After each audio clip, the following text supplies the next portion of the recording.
왜 그렇게 가만히 쓰세요? 할아버지, 혹시 부끄러워서? 그녀의 목소리는 달콤하게 제 귓가에 스며들었습니다. 한순간 제 시야가 흐려지고 목구멍이 바짝 타들어가는 것 같았습니다. 그녀의 입술은 립스틱을 발라 빨갛고 촉촉했으며 희미한 스탠드 불빛 아래 그녀의 앞서픈 그림자와 빛 사이에서 아찔한 선을 만들어냈습니다. 손으로 그녀를 밀어내보았지만 그녀는 조금도 물러설 기미가 없었습니다. 그녀의 눈빛을 피하려 했으나 마치 자석처럼 저를 끌어당겼습니다. 56세, 젊다고 하기엔 어렵지만 여자로서는 원숙한 매력이 넘치는 나이였습니다. 이제부터 제가 할아버지의 모든 것을 보살펴 드릴게요.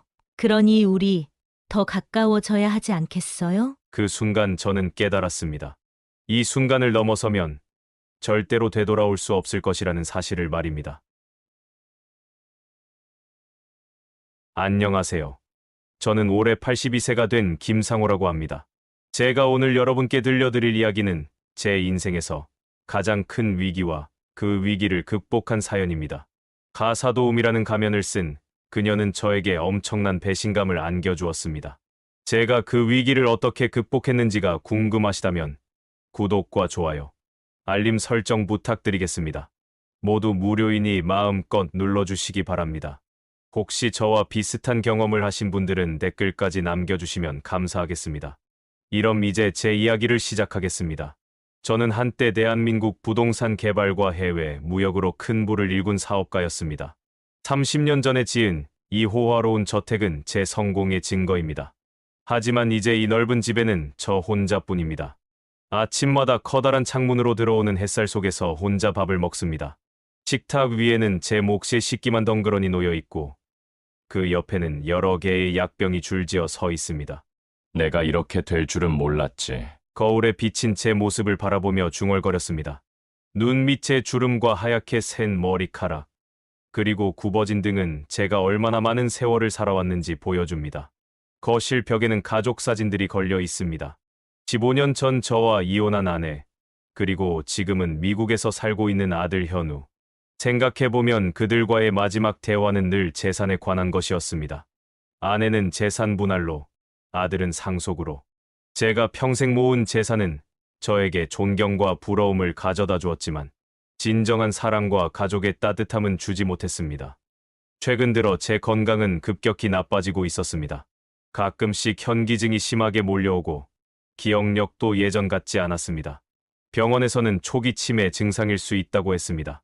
가능한 한 혼자서 모든 것을 해결하려 했지만 점점 더 어려워졌습니다. 식사 준비도, 약 복용도, 집안 청소도 이제는 큰 부담이 되었습니다. 어느 날 아침, 오랜만에 아들 현우에게서 전화가 왔습니다. 지난번에도 그랬듯 대화는 곧 재산 문제로 흘러갔습니다. 하지만 이번에는 약간 다른 주제였습니다. 아버지, 연세도 있으시고 혼자 지내기에는 무리가 있어요. 가사도우미를 드리세요. 돈은 많으시잖아요. 현우의 말에 처음에는 반발했습니다. 아직 제가 모든 것을 스스로 할 수 있다고 생각했기 때문입니다. 하지만 그날 저녁, 요리 중에 손을 대었고 약을 복용하는 것도 잊어버렸습니다. 결국 현우의 제안을 받아들이기로 했습니다. 일주일 후, 인력 소개소를 통해 정미연이라는 56세의 여성이 제 집을 방문했습니다. 처음 그녀를 봤을 땐 깜짝 놀랐습니다. 겉으로 전혀 50대처럼 보이는 외모가 아니었거든요. 10살은 어려 보였습니다. 단정한 갈색 머리에 격식 있는 차림새, 그리고 따뜻한 미소가 인상적이었습니다. 그녀의 이력서는 완벽했고 추천서도 훌륭했습니다. 안녕하세요, 김 선생님. 정미연이라고 합니다. 오늘부터 선생님의 건강과 생활을 도와드리게 되어 영광입니다. 그녀의 목소리는 부드럽고 정중했습니다. 첫 만남에서 그녀는 매우 전문적인 태도를 보였고 저는 좋은 인상을 받았습니다. 즉시 그녀를 고용하기로 결정했습니다. 저택의 구조와 제 일상 루틴, 그리고 필요한 약들에 대해 자세히 설명해 주었습니다. 미연은 모든 것을 꼼꼼히 기록하며 진지하게 경청했습니다. 그녀는 첫날부터 완벽한 가사도우미로서의 면모를 보여주었습니다. 집안 곳곳을 깨끗하게 청소하고 제 건강 상태에 맞는 영양가 있는 음식을 준비했으며 정확한 시간에 약을 챙겨주었습니다. 그녀의 손길이 닿는 곳마다 변화가 일어났고 칙칙했던 저택은 점점 생기를 되찾아갔습니다. 걱정 마세요. 제가 모든 것을 완벽하게 챙겨드릴게요. 이제 홀로 고생하지 않으셔도 됩니다. 그녀의 말에 저는 한없이 안심이 되었습니다. 미연이 오기 전과 후의 삶이 얼마나 달라졌는지 느낄 수 있었습니다. 식사 시간이 즐거워졌고 약을 먹는 것도 잊지 않게 되었으며 청결한 환경에서 지내게 되었습니다. 무엇보다 더 이상 외롭지 않다는 것이 가장 큰 변화였습니다. 그러나 한 달쯤 지났을 무렵 미연의 행동에 미묘한 변화가 감지되기 시작했습니다. 처음에는 그저 친절함의 표현이라고 생각했던 것들이 점차 다른 의미를 띠는 것 같았습니다. 약을 건네줄 때 그녀의 손가락이 제 손바닥에 오래 머물렀고 제 어깨나 등을 마사지한다며 필요 이상으로 신체 접촉을 늘려갔습니다. 선생님은 젊었을 때 여성들 사이에서 인기가 많으셨겠어요. 이런 단단한 팔뚝을 보세요. 아직도 힘이 있으시네요. 미연의 이런 말과 행동들이 점점 빈번해졌습니다. 그녀의 옷차림도 조금씩 변해갔고 향수 냄새는 더 진해졌습니다. 저는 오랜 시간 혼자 지내며 여성의 관심을 받아본 적이 없었기에 그녀의 친밀한 행동들이 순수한 관심에서 비롯된 것인지 아니면 다른 의도가 있는 것인지 판단하기 어려웠습니다. 어느 날 저녁, 미연은 평소보다 더 정성을 들인 식사와 함께 와인을 준비해왔습니다. 저는 약과 함께 술을 마시는 것이 위험하다고 생각했지만 그녀는 오늘만큼은 특별한 날이니 조금은 괜찮다며 저를 설득했습니다. 선생님, 오늘은 선생님의 생신을 기념하는 자리예요. 이런 날까지 약 때문에 즐거움을 참을 수는 없잖아요. 저와 함께 작은 축하를 해요. 사실 제 생일은 3개월이나 지난 날이었습니다. 하지만 그녀의 따뜻한 관심과 배려가 너무 감사해서 지적하지 않았습니다. 그날 밤, 와인의 영향 때문인지 평소보다 더 나른하고 멍한 느낌이 들었습니다. 미연은 식탁을 정리한 후 제 옆에 앉아 천천히 제 팔을 쓰다듬기 시작했습니다. 그날 이후로 미연의 유혹은 점점 더 노골적으로 변해갔습니다.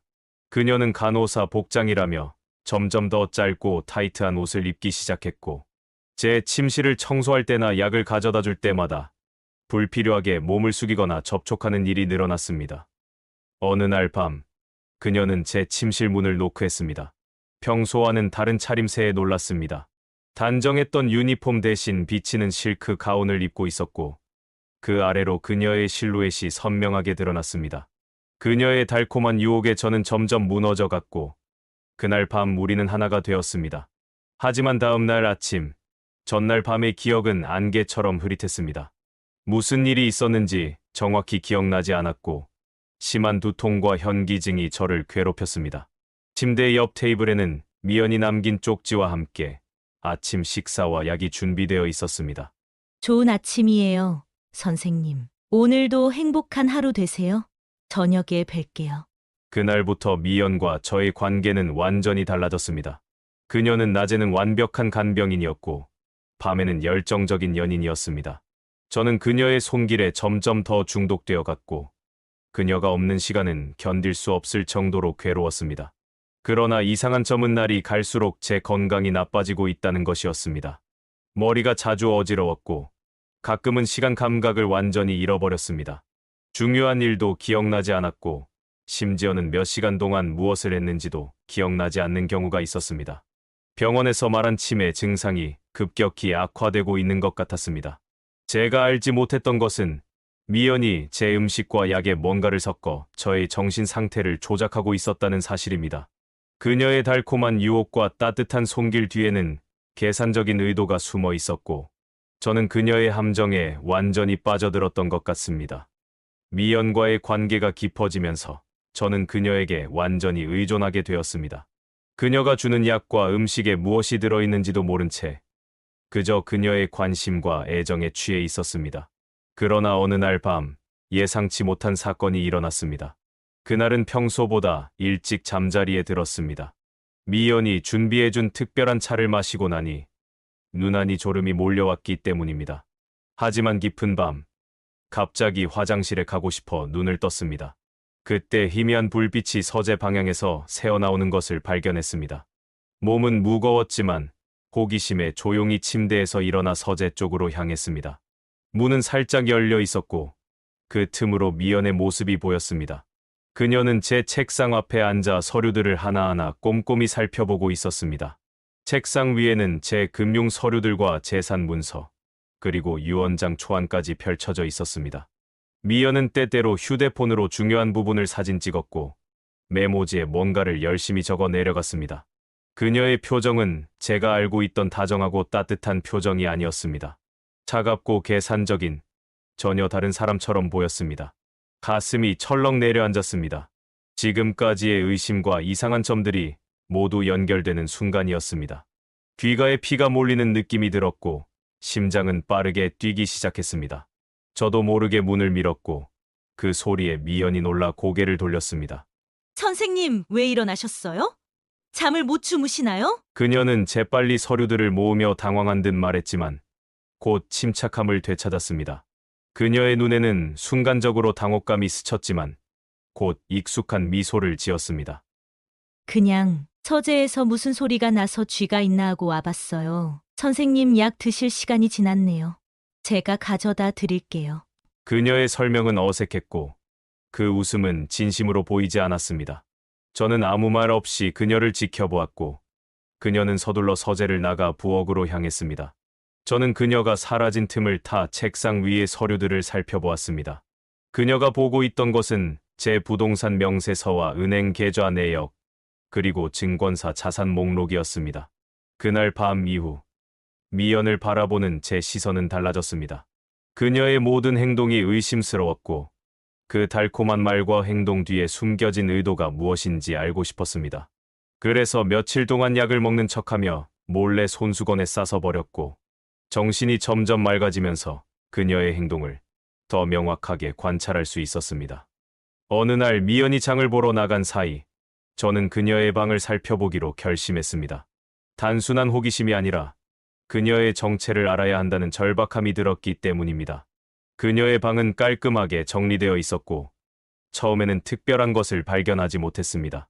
그러다 우연히 침대 밑에서 작은 상자를 발견했습니다. 그 안에는 여러 개의 신분증과 명함, 그리고 메모장이 들어 있었습니다. 놀랍게도 신분증에는 모두 다른 이름과 생년월일이 적혀 있었지만 사진은 모두 미연이었습니다. 강미영, 김소연, 박지연. 다양한 이름으로 된 신분증들이 있었습니다. 메모장에는 여러 이름이 적혀 있었고 그 옆에는 완료나 진행 중이라는 표시와 함께 금액이 적혀 있었습니다. 홍석준 3억 완료, 김민호 2억 5천 완료, 김상호 진행 중 예상 7억. 심장이 멎는 듯한 충격이 밀려왔습니다. 제 이름이 목록에 있었고 그 옆에는 제 재산 추정액과 함께 진행 중이라는 표시가 있었습니다. 이것은 단순한 의심을 넘어 명백한 증거였습니다. 미연. 아니, 이제는 그녀의 진짜 이름이 무엇인지조차 확신할 수 없었지만 그녀는 분명 저를 노리고 있는 사기꾼이었습니다. 더 충격적인 것은 노트북 속에서 발견한 사진들이었습니다. 홍석준과 김민호라는 이름의 노인들과 함께 찍은 사진들이 있었고 그들과 미연의 관계가 저와 비슷해 보였습니다. 그러나 인터넷 검색 결과 두 사람 모두 최근 몇 년 사이에 사망한 것으로 나타났습니다. 홍석준은 심장마비로, 김민호는 뇌출혈로 사망했다고 했지만 두 사람 모두 죽기 전에 큰 재산을 간병인에게 남겼다는 공통점이 있었습니다. 온몸이 얼어붙는 느낌이었습니다. 미연은 단순한 사기꾼이 아니라 재산을 노리고 노인들을 살해하는 연쇄 범죄자였던 것입니다. 그리고 다음 목표는 바로 저였습니다. 약물로 저를 조종하고 유혹으로 저를 홀리며 결국에는 제 재산을 모두 빼앗고 저를 죽일 계획이었던 것입니다. 방에서 나오려는 순간 휴대폰 충전기 옆에서 메모지 한 장을 발견했습니다. 거기에는 낯선 남자 이름과 전화번호가 적혀 있었습니다. 그 남자의 이름은 강현우였습니다. 직감적으로 이 사람이 미연과 관련이 있다고 느꼈고 이 이름을 기억해두기로 했습니다. 그날 저녁 미연이 돌아왔을 때 저는 평소처럼 행동하려 노력했습니다. 그녀는 특별한 저녁을 준비했다며 제 앞에 음식을 차려놓았고 다정한 미소로 저를 바라보았습니다. 하지만 이제 그 미소가 독사의 미소처럼 느껴졌습니다. 선생님, 오늘은 특별한 보양식을 준비했어요. 이 음식을 드시면 건강해지실 거예요. 모두 드셔야 해요. 그녀의 목소리에는 달콤함이 넘쳤지만 저는 그 음식 속에 무엇이 들어있을지 상상하니 소름이 돋았습니다. 이제 저는 그녀가 노리는 것이 무엇인지 그리고 어떻게 대응해야 할지 결정해야 했습니다. 목숨이 걸린 위험한 눈치 싸움이 시작되었습니다. 미연의 정체를 알게 된 후 저는 극도의 불안 속에서 밤을 지새웠습니다. 그녀가 준비한 음식과 약은 모두 거부하고 몰래 처분했습니다. 하지만 그녀 앞에서는 여전히 아무것도 모르는 척 연기해야 했습니다. 제 목숨이 위험에 처한 상황에서 저 혼자의 힘으로는 이 위기를 벗어날 수 없다는 것을 깨달았습니다. 그날 아침, 미연이 장을 보러 나간 짧은 시간을 이용해 오랜 후배이자 믿을 수 있는 변호사인 준수에게 전화를 걸었습니다. 준수는 제가 사업을 할 때부터 함께 해온 후배이자 은퇴 후에도 가끔 연락을 주고받는 몇 안 되는 지인 중 한 명이었습니다. 준수야, 나 상우인데 급한 일이 있어. 오늘 꼭 만나야겠다. 제 목소리에 절박함을 느꼈는지 준수는 바쁜 일정에도 불구하고 당일 오후에 시간을 내주었습니다. 미연에게는 옛 친구를 만나러 간다고 거짓말을 하고 집을 나섰습니다. 그녀는 의심스러운 눈빛으로 저를 바라보았지만 제가 운전을 할 수 있을지 걱정하는 척하며 동행하겠다는 제안을 했습니다. 선생님, 제가 모셔다 드릴게요. 요즘 컨디션이 좋지 않으신데 혼자 운전하시는 건 위험해요. 그녀의 말투는 달콤했지만 이제 그 달콤함이 독이 섞인 꿀처럼 느껴졌습니다. 저는 괜찮다며 그녀의 제안을 단호히 거절했고 그녀를 따돌리기 위해 일부러 먼 길로 돌아서 약속 장소로 향했습니다. 준수를 만나자마자 저는 그동안 있었던 일들을 처음부터 끝까지 상세히 설명했습니다. 미연의 수상한 행동, 제 건강 상태의 악화, 그리고 그녀의 방에서 발견한 증거들까지. 준수는 깊은 우려와 충격 속에서 저의 이야기를 경청했습니다. 이것은 단순한 사기가 아닙니다. 선배님, 의도적인 약물 투여와 살인 시도로 볼 수 있어요. 즉시 경찰에 신고해야 합니다. 준수의 단호한 의견에도 불구하고 저는 망설였습니다. 확실한 증거 없이 경찰에 신고했다가 이연이 모든 증거를 인멸하고 도주할 가능성도 있었기 때문입니다. 게다가 경찰 수사가 시작되면 제 개인 생활과 재산 상태가 모두 공개될 수 있다는 점도 부담스러웠습니다. 준수는 제 고민을 이해하고 다른 방법을 제안했습니다. 그에게는 전직 경찰 출신의 지인이 있었고 그를 통해 비공식적인 조사를 진행할 수 있다는 것이었습니다. 저는 그의 제안에 동의했고 준수는 즉시 민호라는 친구에게 연락을 취했습니다. 이튿날 민호는 저와 준수를 만나기 위해 조용한 카페로 찾아왔습니다. 그는 내가 제공한 정보를 바탕으로 미연의 배경을 철저히 조사해왔다고 했습니다.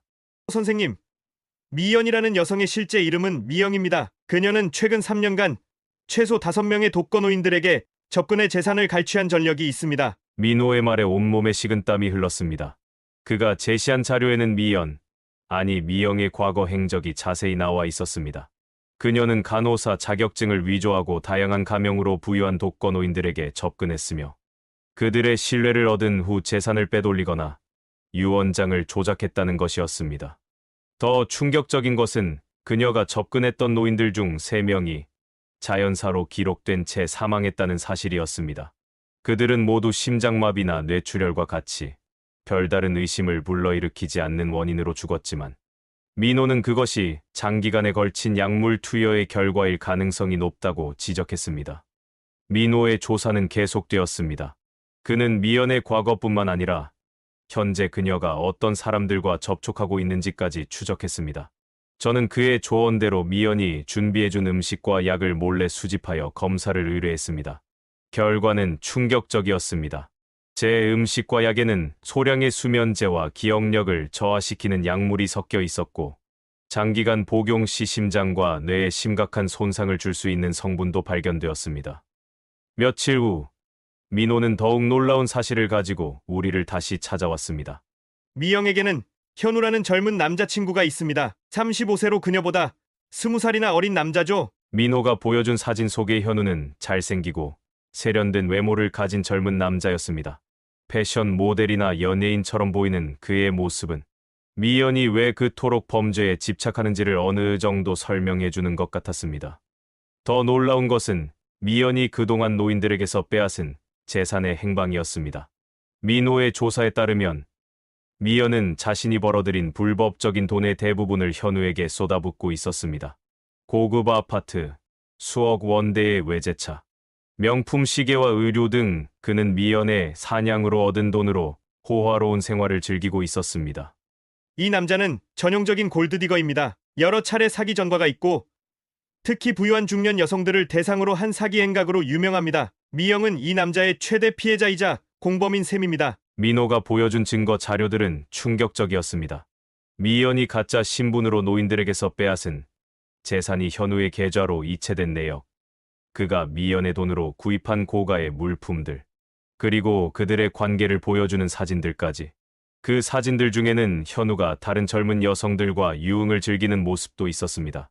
가장 아이러니한 것은 미영이 자신의 모든 것을 바치는 이 남자가 그녀에게 충실하지 않다는 점입니다. 그는 미영의 돈으로 다른 여자들과 호화로운 데이트를 즐기고 있어요. 민호의 말을 들으며 저는 복잡한 감정에 휩싸였습니다. 한편으로는 미연을 향한 분노와 배신감이 컸지만 다른 한편으로는 그녀 역시 어떤 의미에서 피해자가 아닌가 하는 생각도 들었습니다. 미연은 노인들을 속이고 이용했지만 그녀 역시 현우에게 속고 이용당하고 있었던 것입니다. 준수는 이 복잡한 관계를 정리하며 말했습니다. 이것은 사기꾼들의 생태계라고 할 수 있습니다. 미영은 노인들을 속여 재산을 빼앗고 현우는 미영을 속여 그 돈을 빼앗습니다. 그리고 이 연쇄적인 사기와 속임수의 고리에서 가장 큰 피해를 입는 것은 결국 선배님과 같은 무고한 노인들입니다. 그의 말은 정확했습니다. 이 모든 범죄의 연쇄 고리에서 가장 큰 피해를 입는 것은 저와 같은 노인들이었고 그 고리를 끊기 위해서는 미연과 현우 모두를 막아야 했습니다. 민호는 조사 과정에서 미연과 현우의 통화 내용 일부를 입수하는 데 성공했다고 했습니다.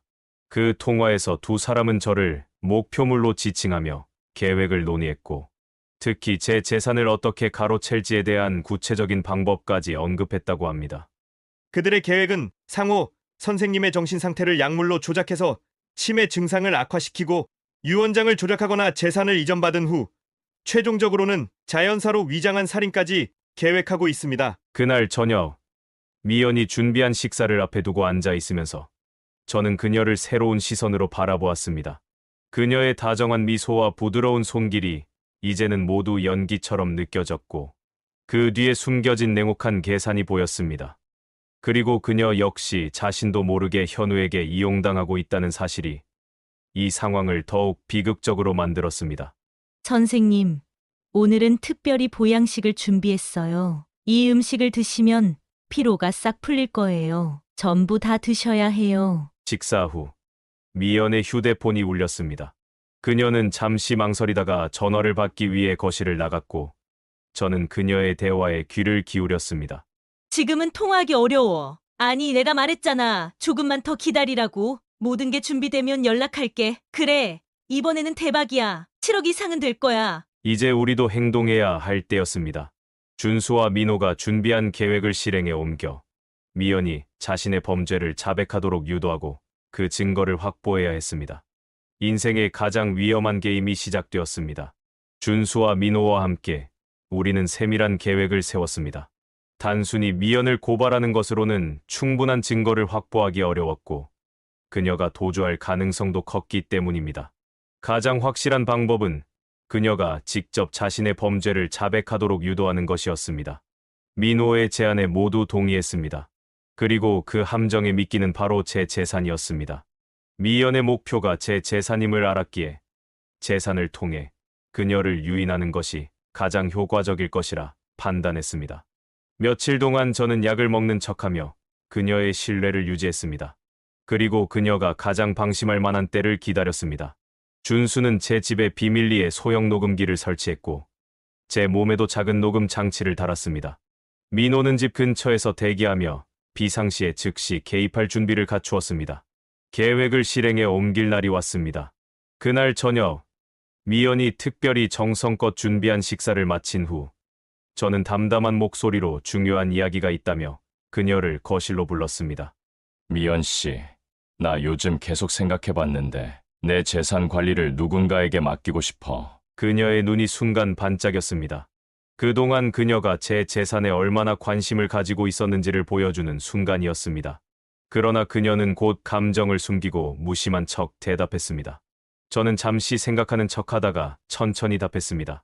이야기가 진행되면서 저는 그녀를 신분 위조와 이전 피해자들의 이름을 언급하며 몰아세웠습니다. 그녀는 완전히 당황했지만 여전히 무고함을 주장하려 했습니다.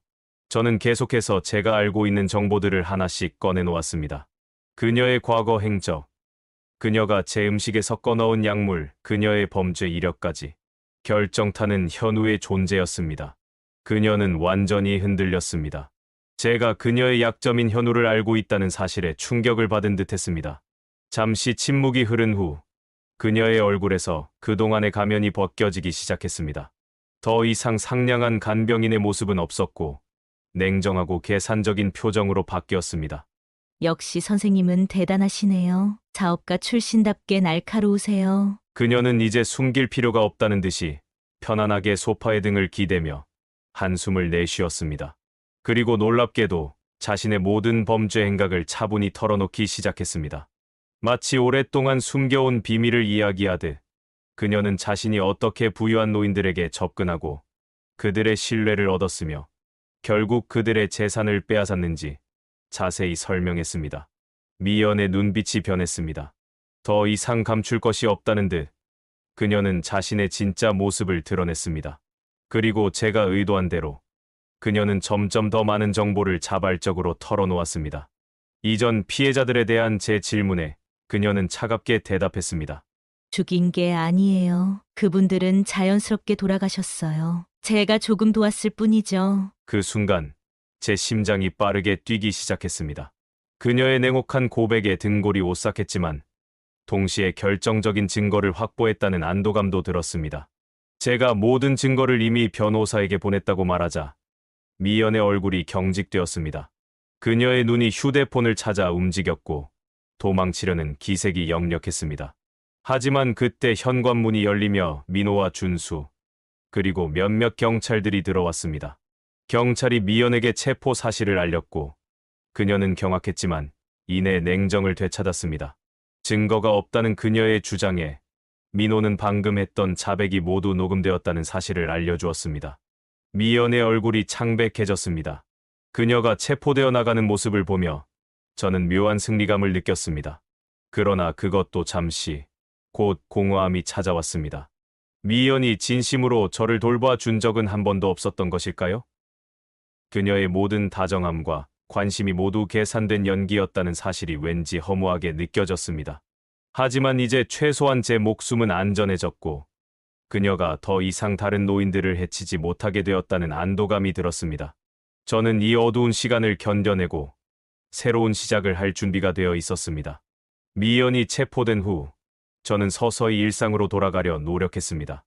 민호의 도움으로 건강검진을 받았고 미연이 준 약으로 인한 영향은 시간이 지나면서 점차 사라졌습니다.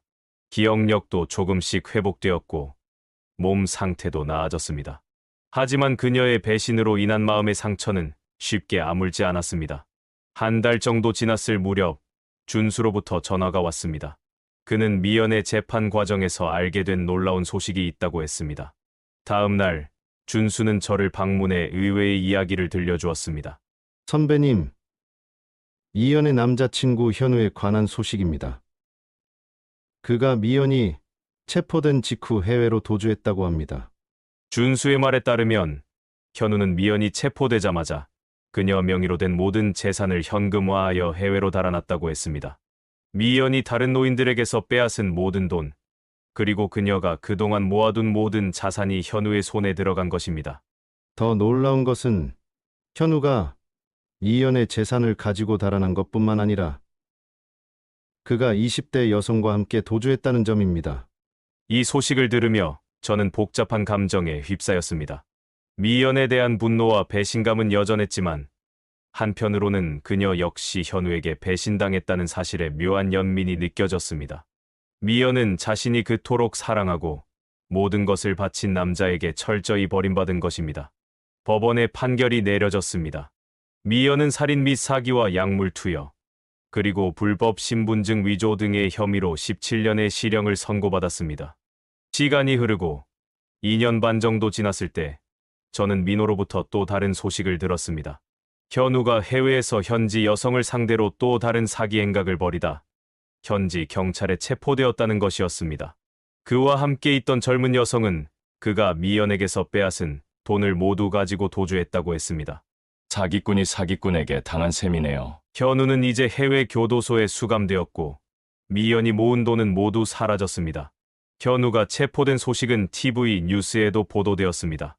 국제적인 사기꾼으로 지목된 그의 화려했던 생활은 이제 막을 내렸고 미연이 그토록 집착했던 돈은 모두 증발해버렸습니다. 인생의 아이러니는 그 누구도 예측할 수 없는 법입니다. 그로부터 몇 개월 후 미연은 모범수로 인정받아 만기 전에 가석방되었습니다. 그녀도 현우에게 속아 사기 행각을 벌였다는 계속적인 항소가 받아들여진 모양이더라고요. 그녀는 이제 사회로 돌아왔지만 전과자라는 낙인과 함께 빈털터리가 된 상태였습니다. 현우가 그녀의 모든 재산을 가져가 버렸고 그나마 남아있던 작은 예금마저 재판 비용으로 모두 소진된 상태였습니다. 몇 주 후 제가 시내에서 보리를 보고 돌아오는 길이었습니다. 저는 버스 정류장 근처 패스트푸드점 앞에서 한 여성을 발견했습니다. 초라한 옷차림의 그 여성은 다름 아닌 미연이었습니다. 한때 우아하고 세련되었던 그녀의 모습은 온데간데 없고 쇠약해진 모습으로 거리에 서 있었습니다. 우리의 눈이 마주쳤습니다. 그녀는 순간 눈을 크게 뜨더니 곧 고개를 돌려 서둘러 걸어갔습니다. 저는 잠시 그녀를 불러 세울까 고민했지만 그냥 지나쳤습니다. 제 가슴 한구석이 묘하게 아팠습니다.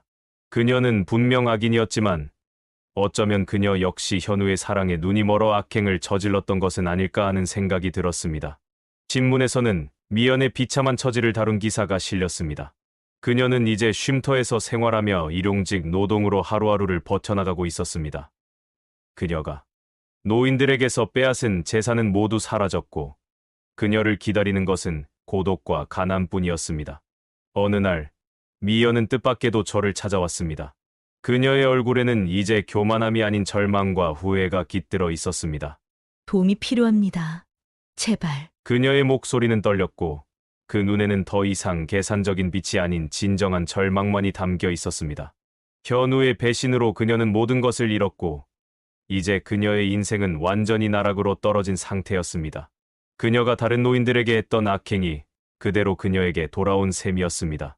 하지만 저는 그녀를 대차게 거절한 후 경찰에까지 신고했습니다. 미연 사건이 마무리된 후 저는 많은 생각을 하게 되었습니다. 제 인생에서 정말 중요한 것이 무엇인지, 남은 시간을 어떻게 보내야 할지에 대해 깊이 성찰했습니다.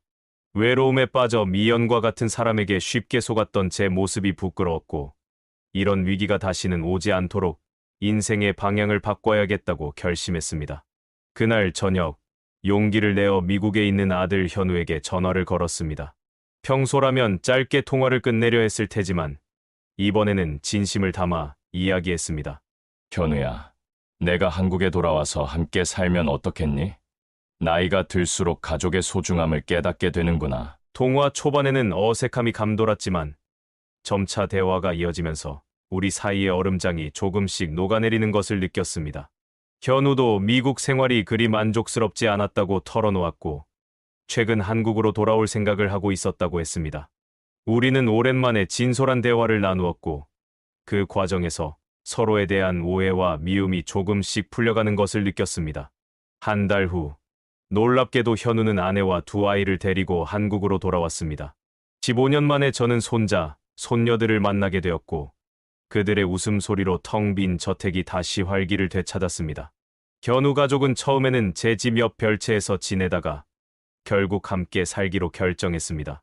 아버지, 이제는 제가 아버지를 돌볼 차례예요. 모든 걸 아버지 혼자 해결하려고 하지 마세요. 현우의 말에 제 눈가에 눈물이 맺혔습니다. 그동안 재산 문제로만 소통했던 우리가 이제는 진정한 부자 관계를 회복하고 있었습니다. 현우의 아내도 저를 친부모처럼 대해주었고 손자, 손녀들은 저에게 새로운 활력을 불어넣어 주었습니다. 가족과 재결합한 기쁨을 누리는 한편, 저는 미연 사건과 같은 범죄가 다시는 발생하지 않도록 사회적인 노력을 해야겠다는 생각이 들었습니다. 준수와 상의한 끝에 저는 제 재산의 상당 부분을 출연하여 노인 안전 네트워크라는 재단을 설립했습니다.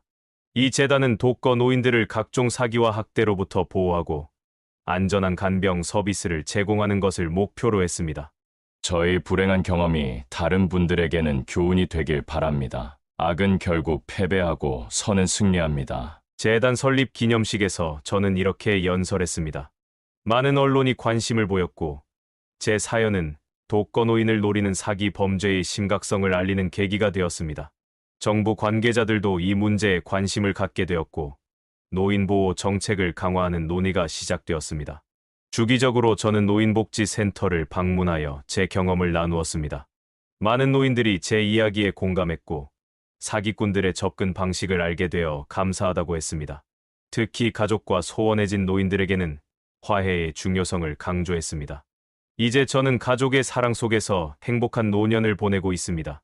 손자, 손녀들과 함께하는 시간은 제게 큰 기쁨을 주었고, 현우와의 관계도 그 어느 때보다 돈독해졌습니다.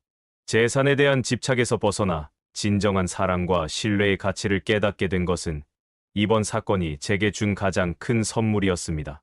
아버지, 그동안 제가 재산만 바라봐서 정말 죄송해요. 이제는 아버지의 아들로서, 제 아이들의 할아버지로서 함께하는 시간을 소중히 여기고 싶어요. 현우의 진심 어린 고백에 저는 그저 그의 어깨를 토닥여 주었습니다. 모든 것이 용서되었고, 우리 가족은 새로운 시작을 맞이했습니다. 이제 저는 노인 안전 네트워크 재단을 통해 다른 노인들도 저와 같은 행복을 찾을 수 있도록 돕는 일에 노력을 기울이고 있습니다. 때때로 미연을 생각할 때면 그녀가 현우에게 배신당하고 빈털터리가 된 모습이 떠오릅니다. 그러나 이제 저는 그녀를 미워하지 않습니다. 오히려 그녀로 인해 제가 삶의 진정한 가치를 깨달을 수 있었음에 감사함을 느낍니다. 모든 일에는 이유가 있다는 것을, 그리고 때로는 최악의 상황이 최선의 결과를 가져올 수 있다는 것을 이번 경험을 통해 배웠습니다. 미연의 이야기는 결국 비극적인 결말을 맞이했습니다. 가석방 이후 그녀의 삶은 나락으로 떨어졌습니다.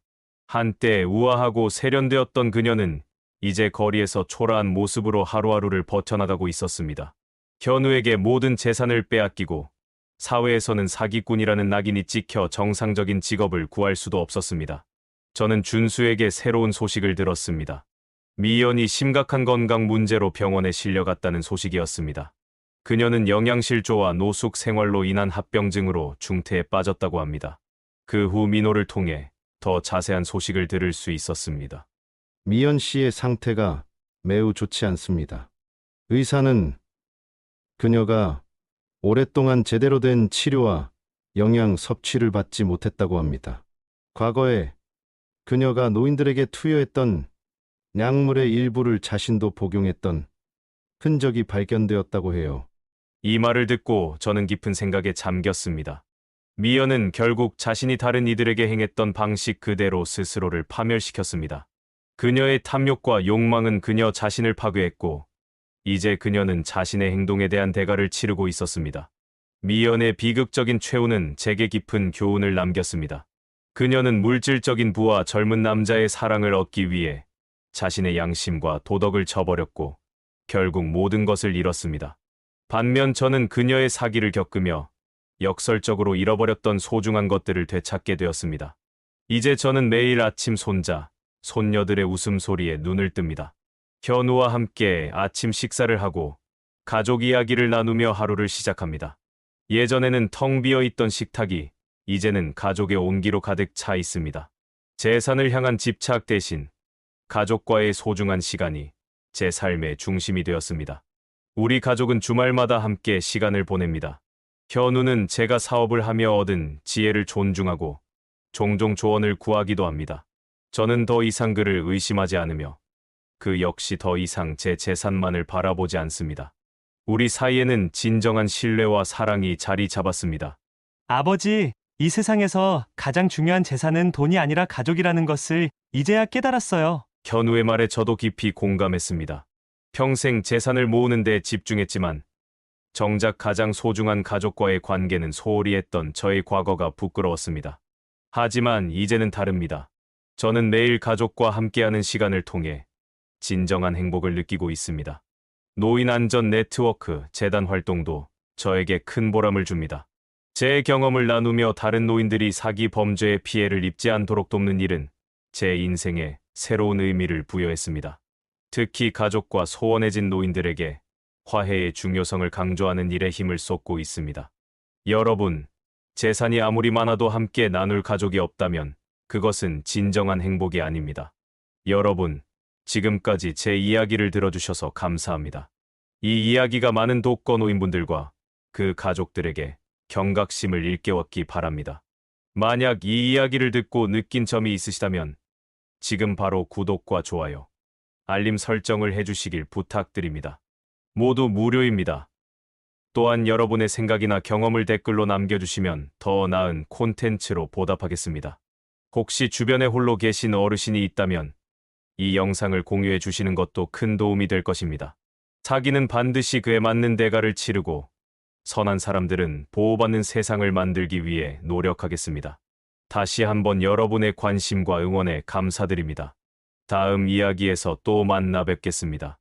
지금까지 인생의 후반부를 이야기하다. 지혜